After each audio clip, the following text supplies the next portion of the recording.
what about the employment of those people? So this is something that we need to think deep and try to come up with a vibrant solution.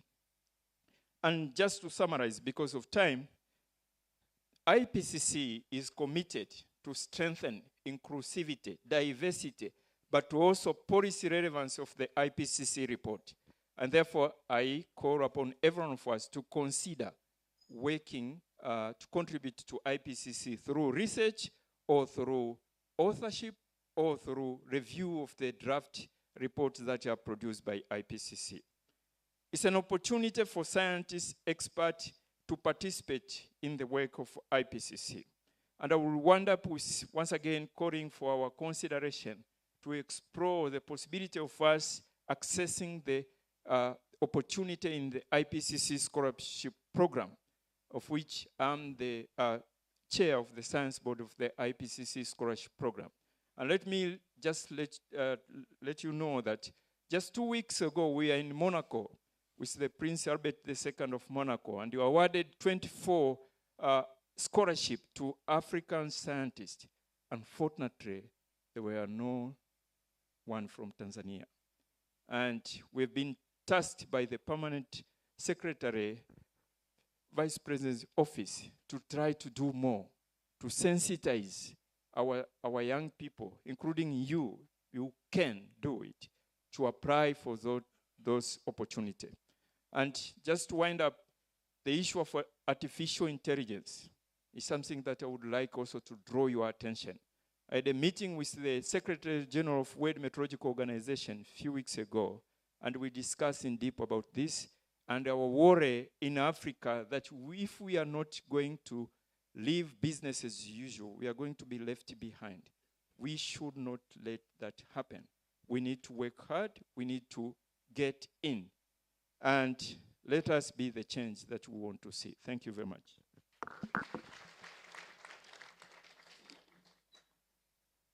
Yeah, thank you very much, Dr. Changa. Yeah, ladies and gentlemen, we continue with our program, though you have to bear with us due to the weather. After this event, we are going to have what we call rehearsal. That's why we try as much as possible to economize time. Thank you. Welcome, Prof. Thank you, MC.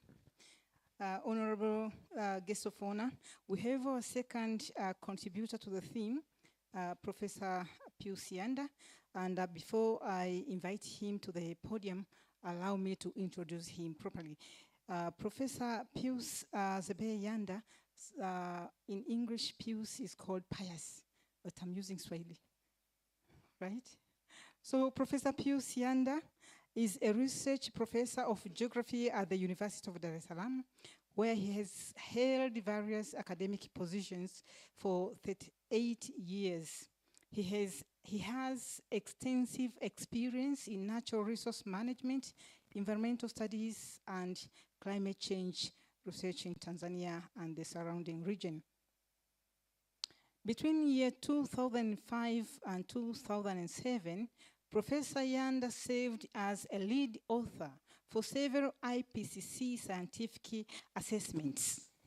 He was also nominated to be a member of the Joint Scientific Committee, an international UN agency responsible for setting the agenda for global scientific climate research programs.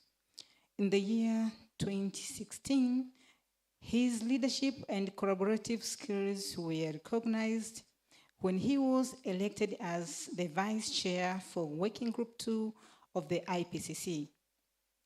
His proven track record of leading multidisciplinary international research projects demonstrates his ability to unite diverse perspectives and drive impactful research. Furthermore, his extensive publications in the fields of natural resources and climate change highlights his commitment to advancing knowledge in these areas. As Dr. Changa mentioned, he is also a recipient of the World Peace Nobel Prize. Ladies and gentlemen, please let's put our hands together for Professor Yanda.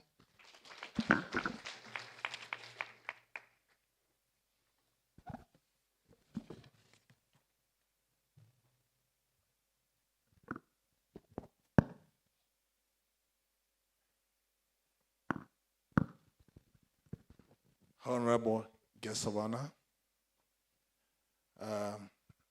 Honorable President of the Convocation and the Vice President of the Convocation,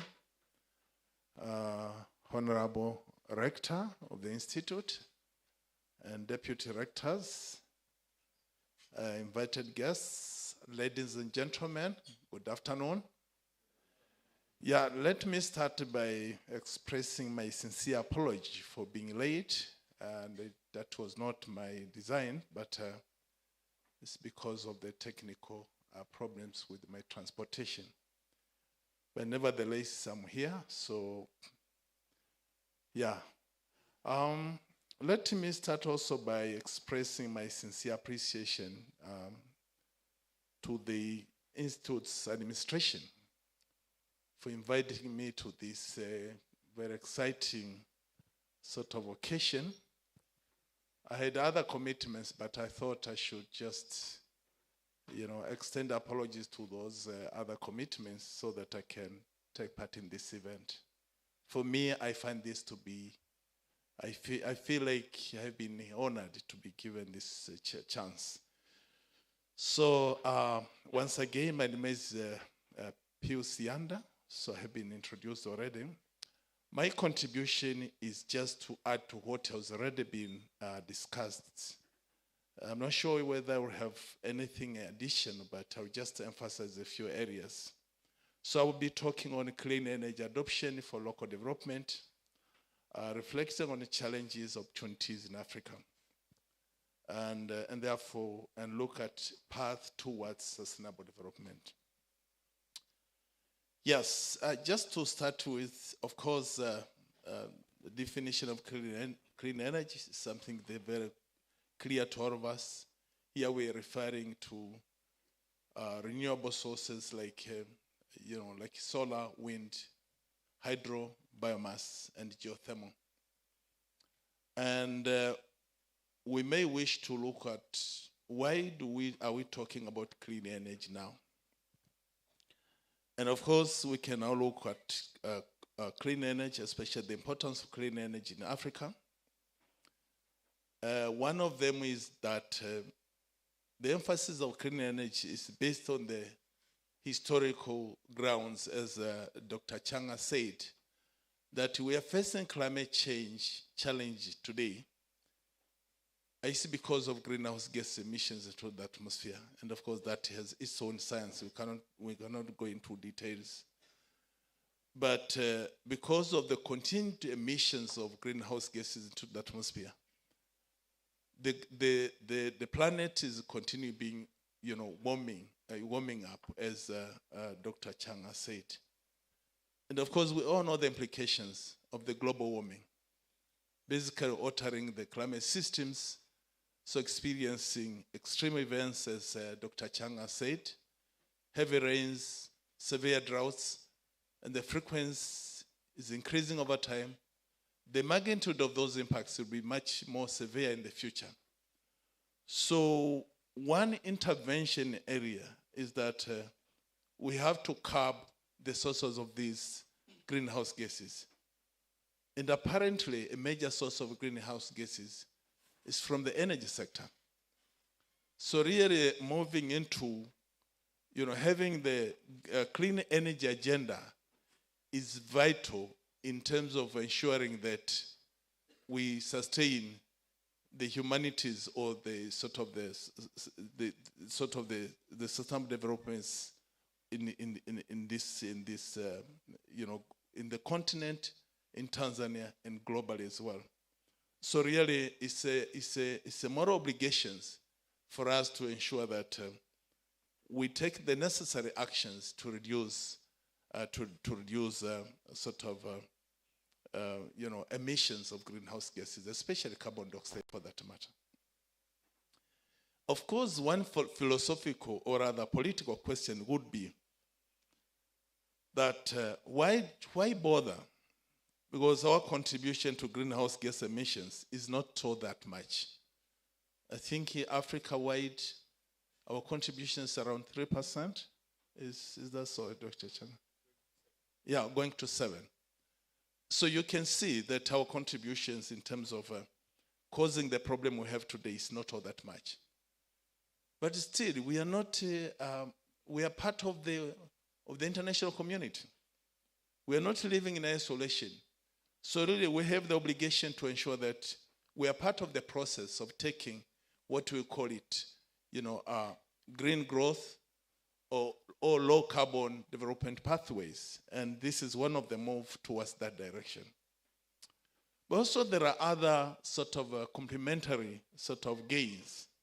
We are talking about enhancing energy security. So we take advantage of this move or this agenda or this initiative to ensure that we enhance energy availability for national development. And therefore, this actually, takes us to what we may wish to call promoting sustainable development and local economic growth. Having energy supply in rural areas, that makes a difference because you can see that rural community members can now engage on quite a number of economic sort of activities that are driven by the availability of energy. Looking at, for example, some current energy landscapes in Africa, we see that over 600 million people lack access to electricity. And this is according to IEA 2022. So this justifies a need for us to ensure that we take advantage of these advancing technologies on clean energy so that we get more energy to support, to boost economic development in the continent. And of course, we have to also recognize that Africa has almost 11% of the world's population, but only 3% of the world's electricity consumptions, 3%. So you can see that much as the population is around 11%, but we're only consuming, it's the only 3% of the world's electricity consumption that we are really consuming. We have one advantage that the estimated potential for solar power in Africa is almost 7 terawatts.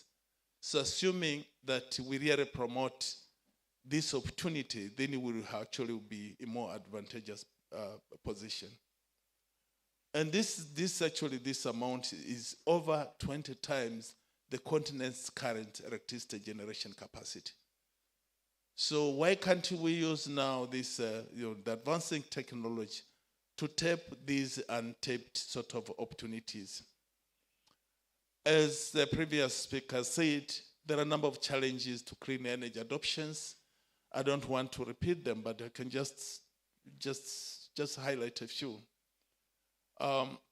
Infrastructure deficiencies. We don't have adequate infrastructure to really tap that sort of, to enhance adoption. But we have to acknowledge also that we have these financial barriers. For example, high upfront costs of renewable technologies. And I think this is something that we have to seriously debate on.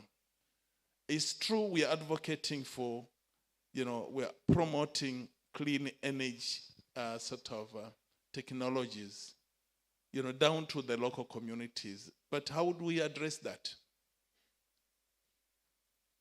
Hii ni changamoto kubwa. You tell someone the tariff may not be very high, but still the upfront payment can be a major challenge. So unfortunately also, those who are in need of such technologies or such services have limited access to financing and investments. Now looking at this from the African perspective, we also see policy and the regulatory landscape challenges. One of them is inconsistent policies across nations. I'm bringing up this because, I'm bringing up this because we are in the move, each country is trying to to generate as much power as possible. But are we in a position to create a grid network, within Africa But unless we sort out some of these sort of policy issues, we harmonize the policies, that can be a challenge.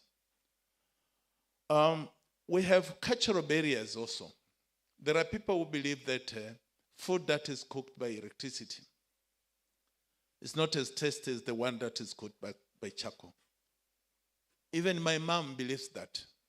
So how do we address that? And this is a problem.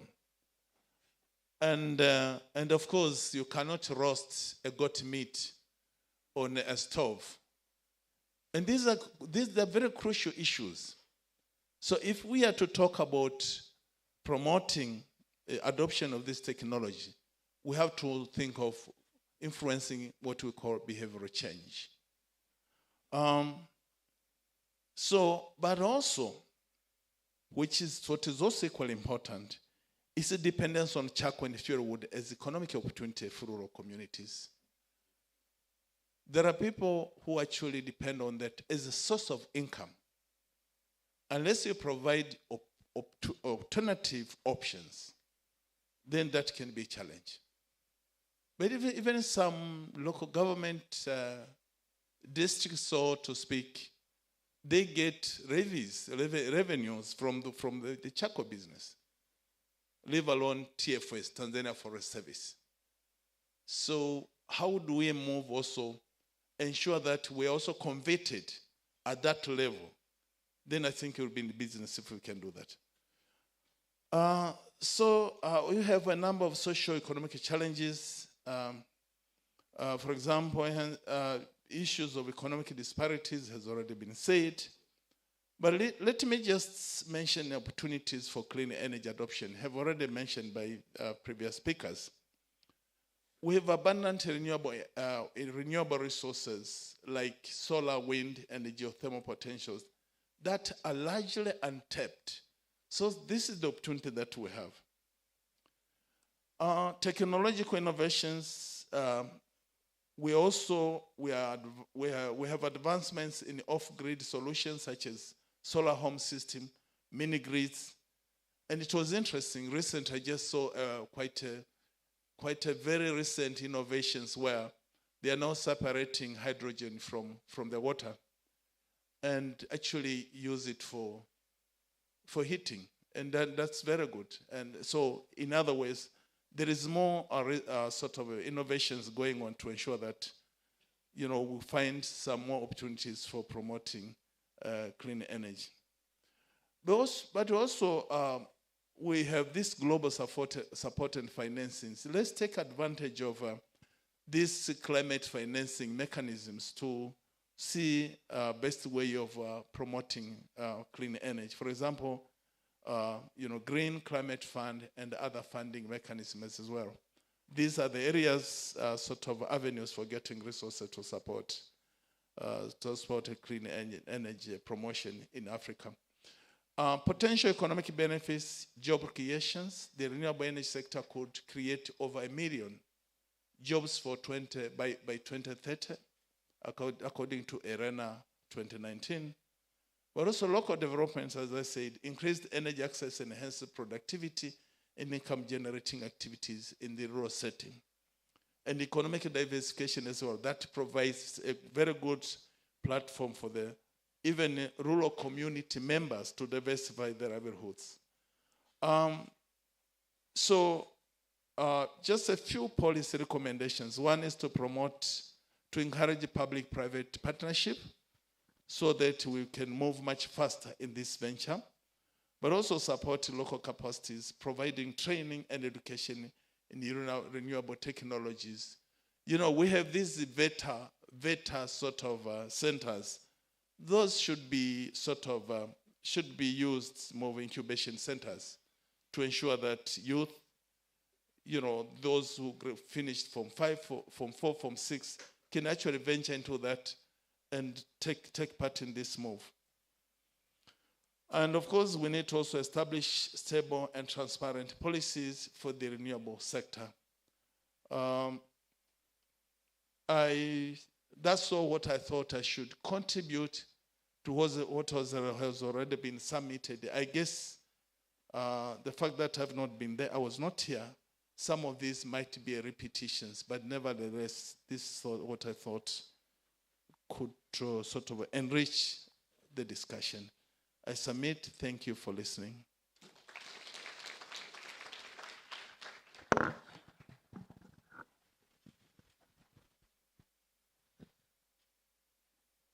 Yeah, thank you very much, Professor, for your nice presentation.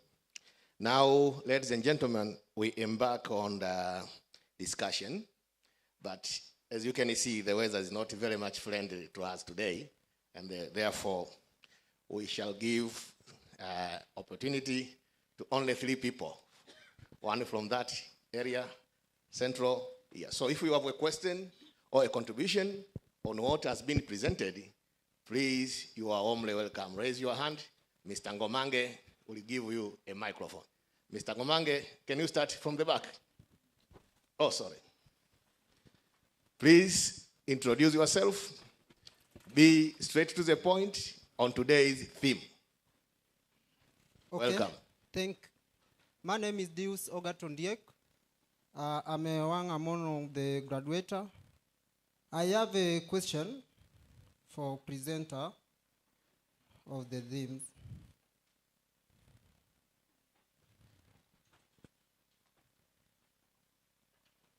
My question is, what are the strategies can be used so that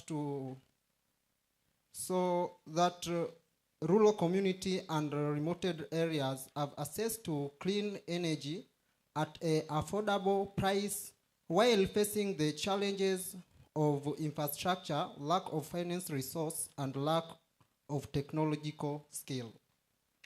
May I explain it in Swahili in order to be understood well? Ni mikakati gani inayoweza kutumika ili jamii za vijijini na maeneo ya mbali zipate nishati safi kwa bei nafuu, huku zikikabiliana na changamoto za miundombinu, upungufu wa rasilimali fedha na ukosefu wa ujuzi wa kiteknolojia ya kutumia hizo energy safi? Asanteni sana. Thanks. Okay, thank you. The second one from this part.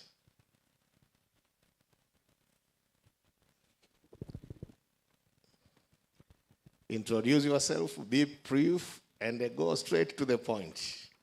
If it is a question or if it is a contribution, please observe that.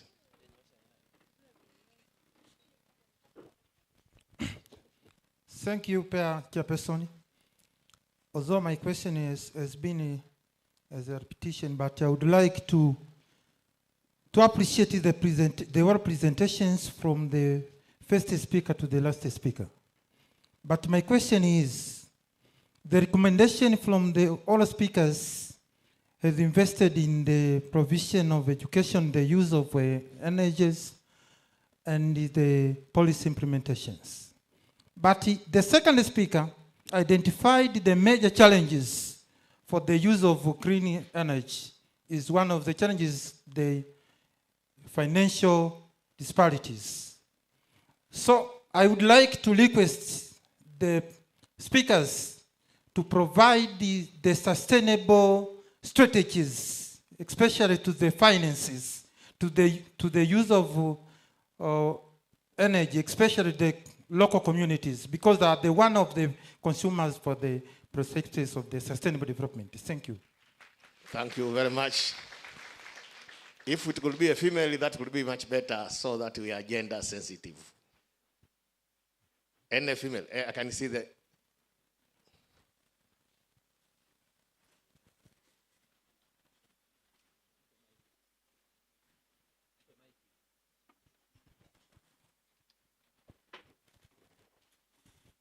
Thank you. My name is Esther. I'm a lecturer here at the Local Government Training Institute. I appreciate all the presenters for their valuable contribution on the theme. I have an observation, and it will probably lead to the question, that among the challenges that have been addressed is that we lack skilled personnel, we lack technologies that can help us to invest on renewable energies, so that to harness what we will get from the sources, energy, clean energy resources that we have.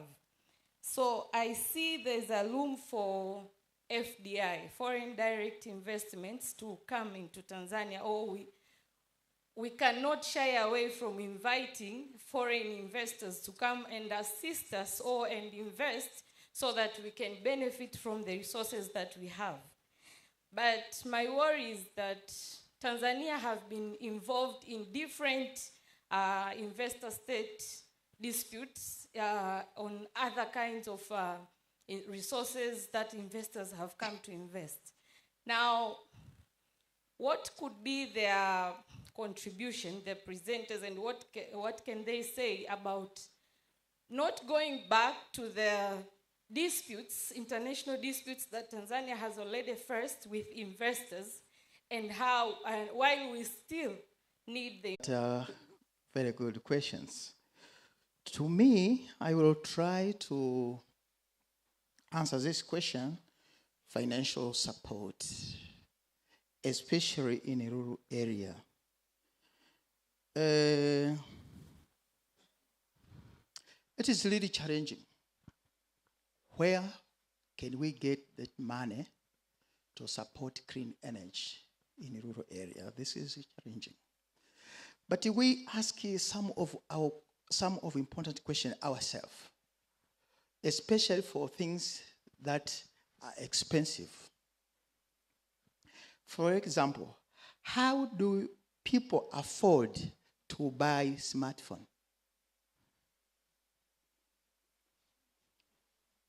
How much smartphone do we buy? How do they buy smartphone? That are the questions that we have to think about it. How do they buy other big things they do have in their own home? One thing is that we must think about setting priority.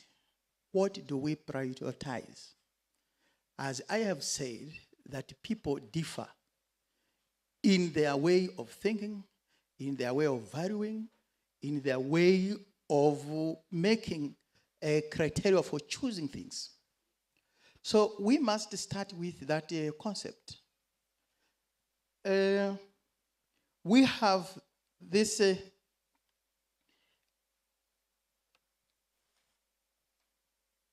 we call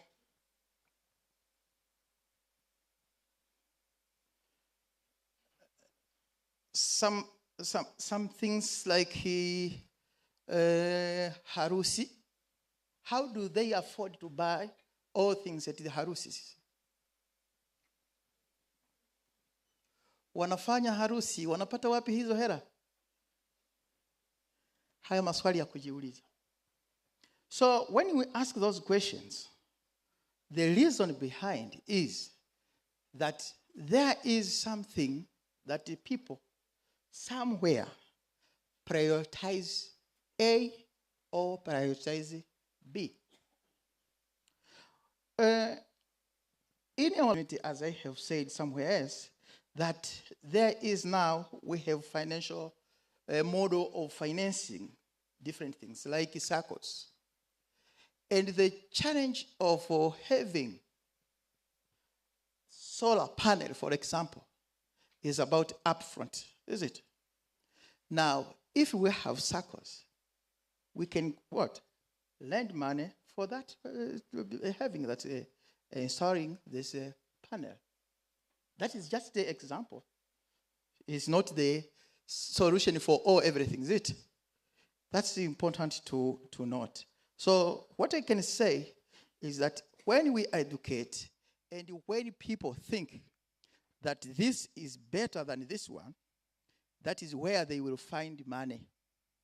And they will say, no, I am not going to buy this smartphone and I will get a solar panel. I am not going to buy a vehicle, I am going to buy this B. But it depends on how you make them sensitize about their what? their interest on this solar energy. And now, as a professor has said, we have a number of some global funding funds that we can borrow when we talk now in a case of village level, or a case of a village level or districts. We have some of kind of funds, global funds, that if we utilize them, we can get this in our rural communities. Also, we can say there is another thing which we call microgrids, or mini grid. Some used to say mini grid or microgrid. Those are important. And in Serengeti, I think, they have started to have a place and build solar panels that are able to be distributed to some local communities for their use. And sometimes we have different way of finding or soliciting income to support that activity or that clean energy.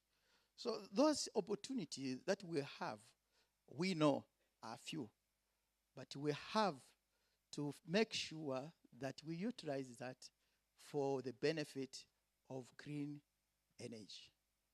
Thank you for that one. Yeah. Thank you very much, Dr. Nzoa, for your responses, and I believe our students have understood. So now, ladies and gentlemen, we embark on prize awarding, and we have two categories. One is for academic staff who have made some publications, and another one for students who have excelled in the world of academic excellence. So now you will be called, and they will march forward, and you will use that stair there and have a handshake with the guest of honor plus your prize. Kindly watch your step while embarking on that stair. And then now let me invite Dr. WAHITIMU, the Director of Research Consultants and a Short Course, to proceed with this exercise. Mr. WAHITIMU, kindly.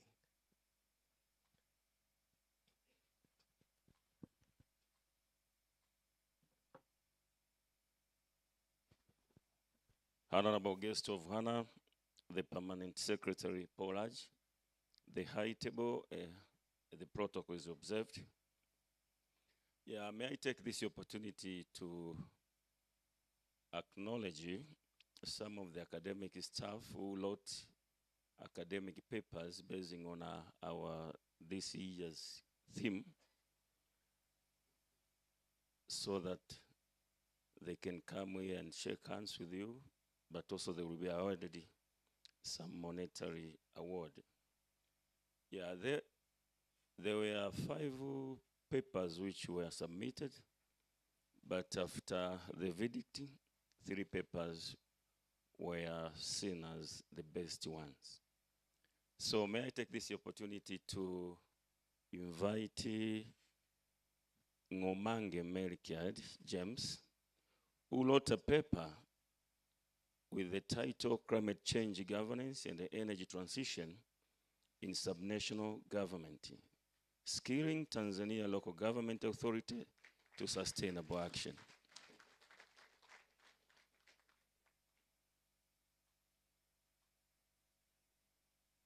Yeah, thank you, Melchiad.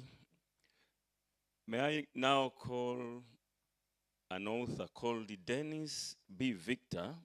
Actually, this is our student, a 3rd-year student.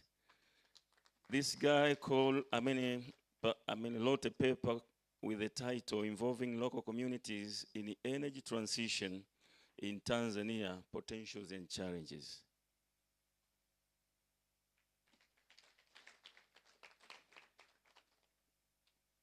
Yeah, may I now call an author called Justin Katabaro, who wrote a paper with the title, The Role of Banking Sector in Addressing Challenges of Clean Energy Adoption for local development ya case of Tanzania.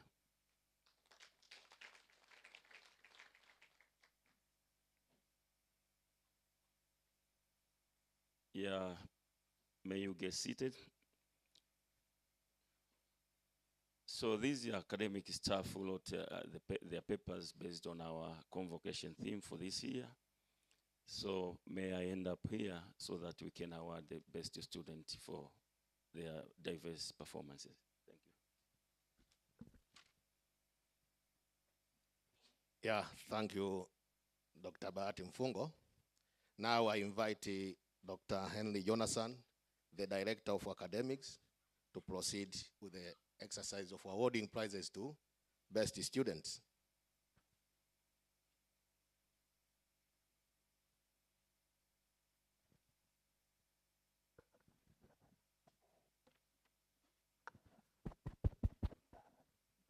Honorable guest of honor, Permanent Secretary to Paul Raj, Mr. Adolf Ndunguru. The subsequent event is the distribution of the award to our students with outstanding performance. Maybe before I dive into listing them, maybe I should put some records proper here, and these will be 4, records. Record number 1 is that the Institute recognized the performance of all students that are going to graduate tomorrow with various performance, and we congratulate them.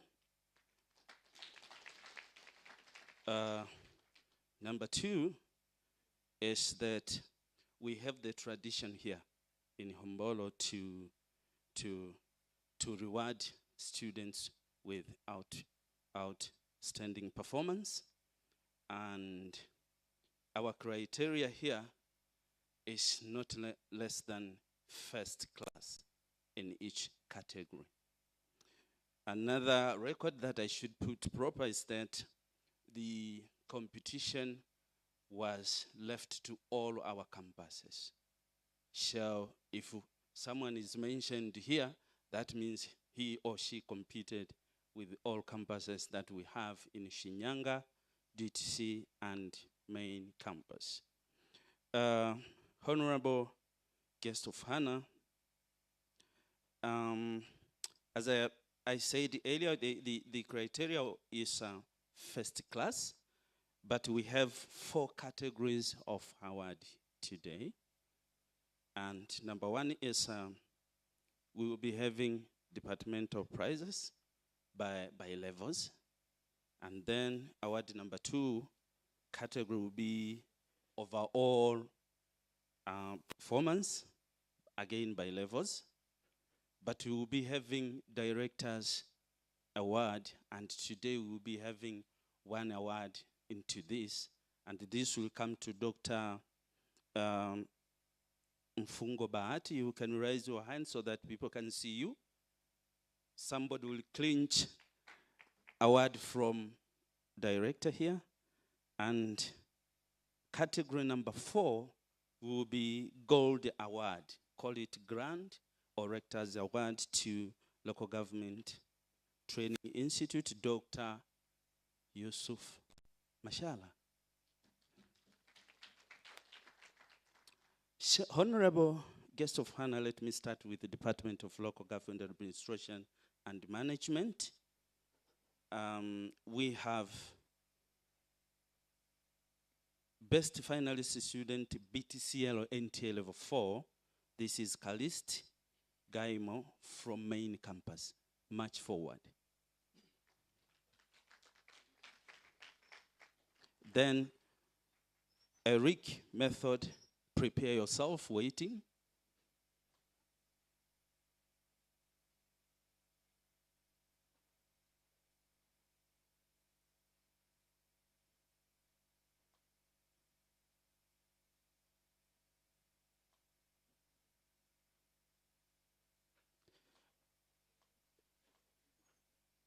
Then we have best finalist student TCL NTA level 5, again goes to main campus. This is Eric method. Donatus, march forward.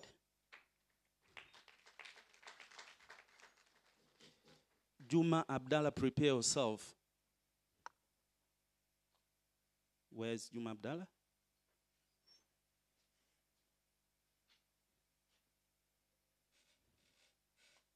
Into the same department, we have best finalist student, DLOA NT level 6. This goes to DTC campus, Juma Abdallah Nkuro. March forward. Eric John Donald, prepare yourself.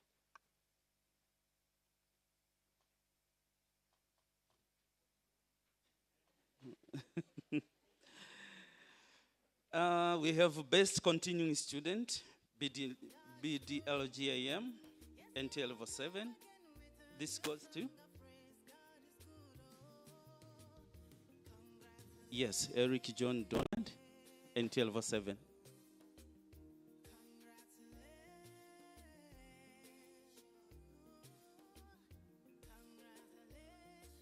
Best continuing student, BDLGM, NT level 7, year 2. This is Novatus Valentine. March forward.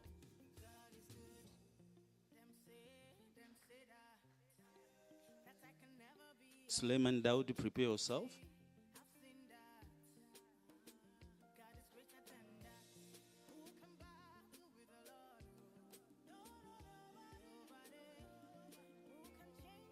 Best student, BDLGM, year 3, Suleiman Daudi, main campus.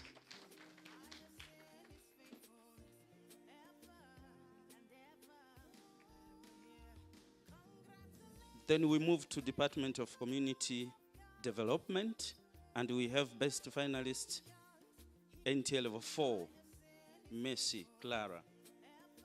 Come forward. Mashitwa, prepare yourself.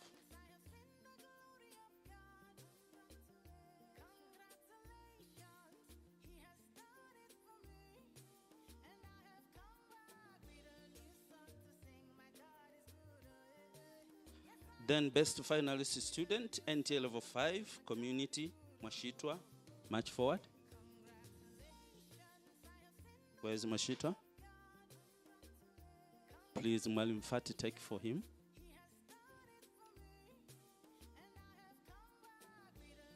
Yes, best finalist student, NT level 6, community, Didas, January. March forward.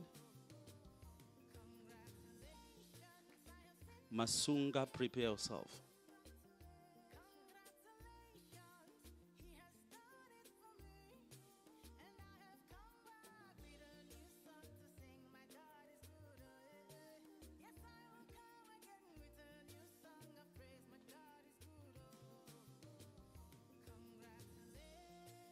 Best continuing student, first degree in NT level 7, Masunga Igenge.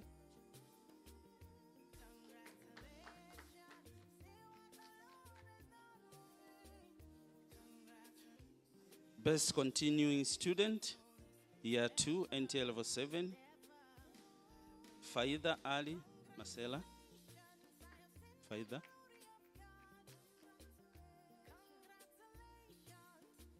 Jacqueline, prepare yourself.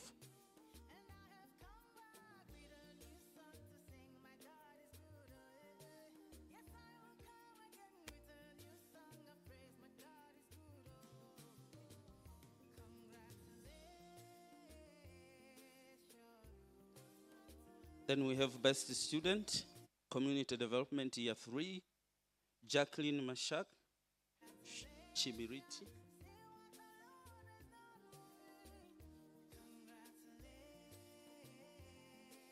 Leo, prepare yourself. Leo Arama.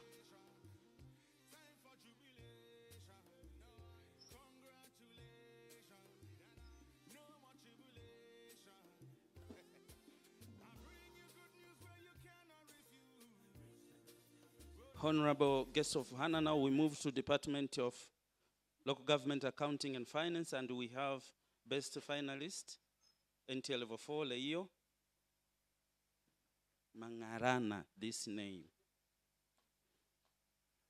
Then we have best finalist, NT level 5, Finance and Accounting, Rashid Kisama. Ajuai, prepare yourself. Ajuai Elkana.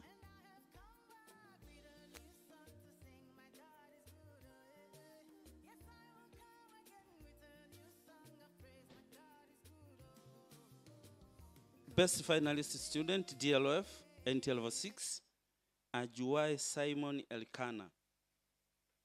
GPA of 4.7. This guy is serious.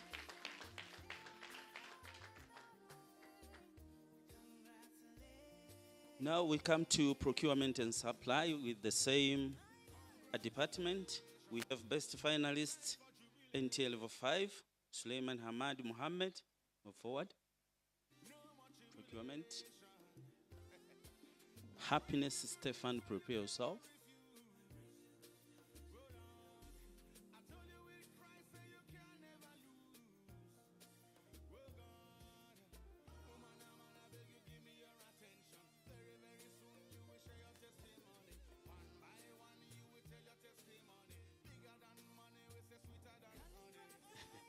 Maybe I should put forward some note here. Into this level, we had no first class into NTA level 4. So there were no award for this. We have Suleiman who have taken NTA level 5. Now we have Happiness, NTA level 6, GPA of 4.4.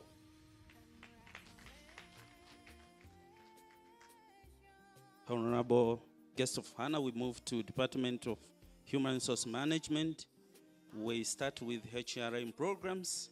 We have best, again into this category. There was no first class into NTA level 4. There was no also a first class into NTA level 5, but we have first class into best finalist NTA level 6. This is Victor Abelo Urio. 4.7 GPA.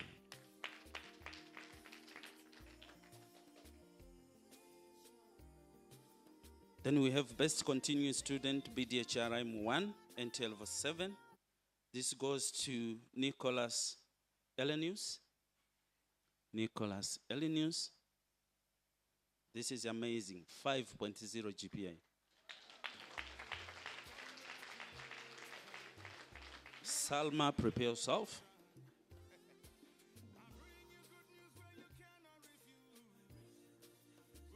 It is simply the best. 5.0. Best continuing student VDHRM 2 NTL level 7. We have Salma Amish. GPA 4.9.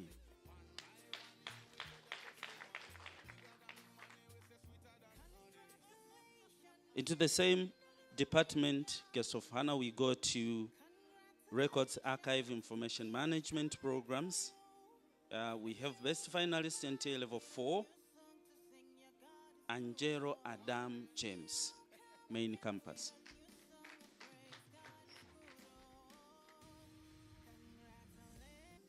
Alex Abel, prepare yourself.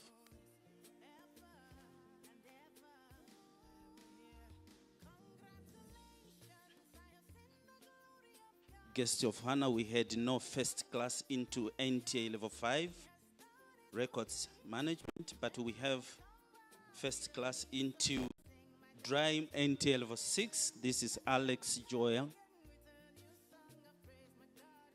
Alex Joel. 4.6 GPA.